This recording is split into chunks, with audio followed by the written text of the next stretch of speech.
नमस्कार, मी उर्वी सावंत पंगत तुमच्या आमच्यामध्ये तुमच्या सगळ्यांचं खूप खूप स्वागत करते आहे। आज मी तुम्हाला उपवासासाठी खास वऱ्याचे घावणे कसे बनवायचे ती रेसिपी शेअर करणार आहे। तर चला सुरुवात करूया। तर इथे वऱ्याचे घावणे बनवण्यासाठी मी ही 1.5 वाटी एवढे वऱ्याचे तांदूळ 4 ते 5 तास भिजत घालून आपल्याला ते मिक्सर मध्ये अगदी बारीक वाटून घ्यायचे आहेत। आता त्याच मिक्सरच्या भांड्यात मी 1.25 वाटी एवढं पाणी घालून ते आपण वाटलेल्या मिश्रणात मिक्स करायचं आणि चवीपुरती मीठ घालून मिश्रण व्यवस्थित ढवळून घ्यायचं आहे।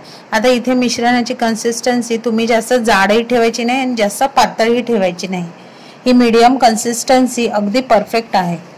आता व्हिडिओत दाखवल्याप्रमाणे तुम्ही हे मिश्रण चांगलं ढवळून घ्यायचं आहे। आता इथे मी फास्ट गॅसवर भिड्याचा तवा चांगला गरम करून घेतला आहे आणि तेल लावून तवा आपल्याला गरम करायचा आहे। आता इथे घावणा घालताना मिश्रण आपल्याला चांगलं ढवळून मगच घावणा आपल्याला तव्यावर पसरवायचा आहे। आता इथे जेवढा शक्य होईल तेवढा पातळ आपल्याला घावणा पसरवायचा आहे आणि झाकण लावून त्याला व्यवस्थित शिजवून घ्यायचं आहे। झाकण लावल्यामुळे आपला घावणा वरून सुकणार नाही। आता 2 ते 3 सेकंदानंतर तुम्ही बघू शकता घावणाने आपल्या कडा सोडलेल्या आहेत।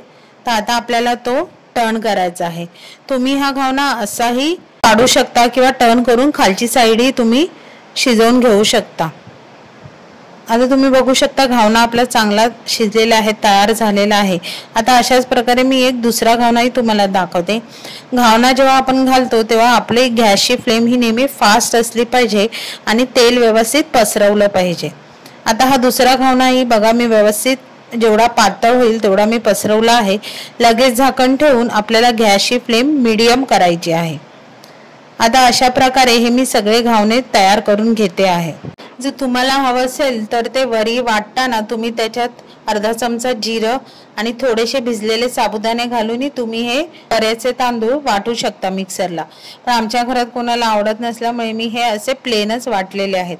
हे घावणे चहा बरोबर सुंदर लागतात, उपासाच्या बटाट्याच्या भाजी बरोबरही खायला अप्रतिम लागतात। जर तुम्हाला माझी ही रेसिपी आवडली तर रेसिपीला लाईक करा, शेअर करा, चॅनलवर नवीन असाल तर सबस्क्राइब करा आणि हा नवीन व्हिडिओच्या नोटिफिकेशनसाठी बेल आयकॉनला प्रेस करायला विसरू नका। तोपर्यंत मस्त राहा।